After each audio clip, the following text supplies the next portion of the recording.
Just another update on my progress with the Boulder Valley Models #363 Mighty Midget switcher that I've been building.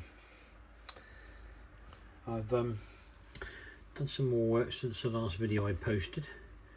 The shell is all complete now. I'm beginning to put the windows in, acetate windows. I've done the windows front and back.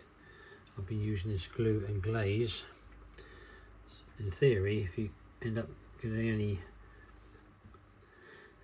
on the windows, it should dry completely crystal clear. Whether that's true or not, I'm not sure. But anyway, I've just sat the body loosely on there at the moment, but as you see, it will go very nicely. I'm going to try and arrange this.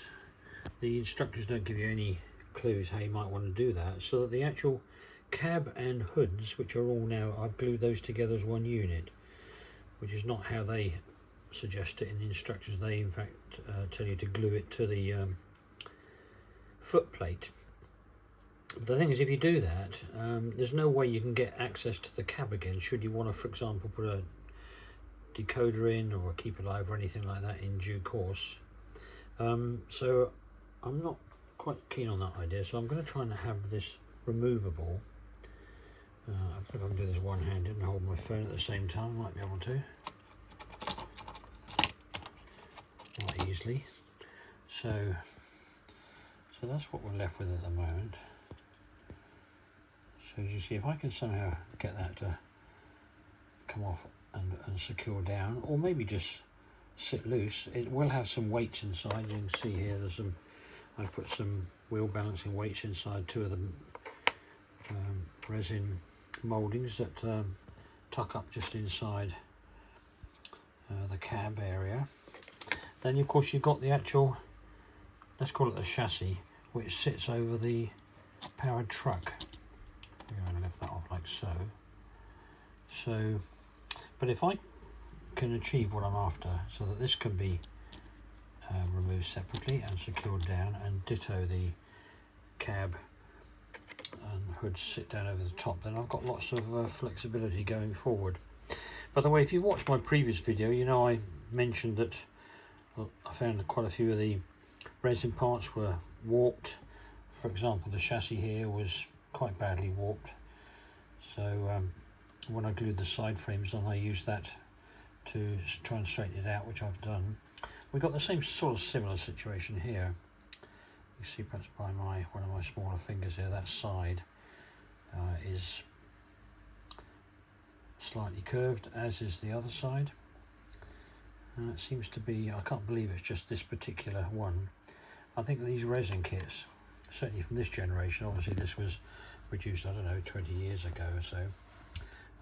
That's, I think, what to expect. So it's not all plain sailing. You're going to have to do a bit of remedial work to fix those sort of issues. But then this is, I guess, modelling as opposed to just buying a locomotive to run on your track.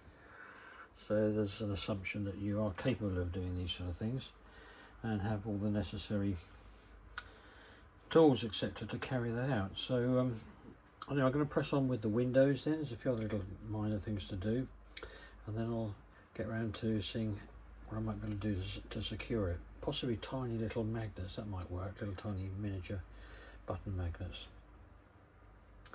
I've mentioned before about what sort of tools you might need if you're just about to venture into your first kit or conversion, as this was.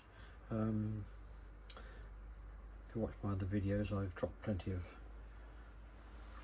of shots of what I've been using, but this is full of weights. These are from wheel balancing. They're cheap to buy. They come on a self-adhesive strip. You just chop off what you want, different weights, different sizes. That's quite useful, because when I've finished this fella, I've then got another one to try and get around to at some stage. I've got another truck ready for it, although I have got spares of these anyway with their original HO locos. But this is the #361, so whereas the one I'm building now is a centre cab, this one isn't. which is going to make it absolutely minute. This one's already so small I can hardly believe it's 1/48 scale. You put a Davenport gas mechanical alongside it, and well, I guess this name does sum it up quite well. Mighty Midget. It certainly is a midget. Anyway, I hope this is helpful. Please don't forget to like the videos before you dash off and move on to something else.